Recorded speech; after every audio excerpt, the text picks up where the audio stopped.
La police a bouclé le centre commercial. Le tireur, un officier subalterne de l'armée thaïlandaise, est retranché à l'intérieur. La fusillade dure depuis presque 17 heures. Les forces spéciales décident de donner l'assaut. Elles entrent par le rez-de-chaussée, libèrent des dizaines de clients paniqués. Des rafales de coups de feu retentissent au lever du jour. Le forcené est abattu après avoir résisté toute la nuit. C'est le choc. J'étais effrayée. Régulièrement, j'entendais des coups de feu. Et je me demandais s'il allait s'approcher de moi, car le bruit donnait l'impression qu'il était tout près de l'endroit où nous étions cachés. Sur ces images de vidéosurveillance, le tireur apparaît équipé d'armes d'assaut dérobées dans sa caserne.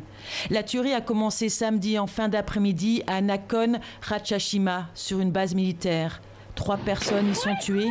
Il vole ensuite un véhicule, se rend en ville, s'introduit dans le centre commercial et ouvre le feu au hasard. Un périple sanglant qu'il a commenté en direct sur les réseaux sociaux. Son compte a ensuite été supprimé. Le Premier ministre thaïlandais vient de déclarer qu'il s'agissait d'un événement sans précédent dans le pays. Selon lui, les motivations du soldat seraient d'ordre personnel, liées à un conflit autour de la vente d'une maison. La Thaïlande est l'un des pays les plus armés du monde.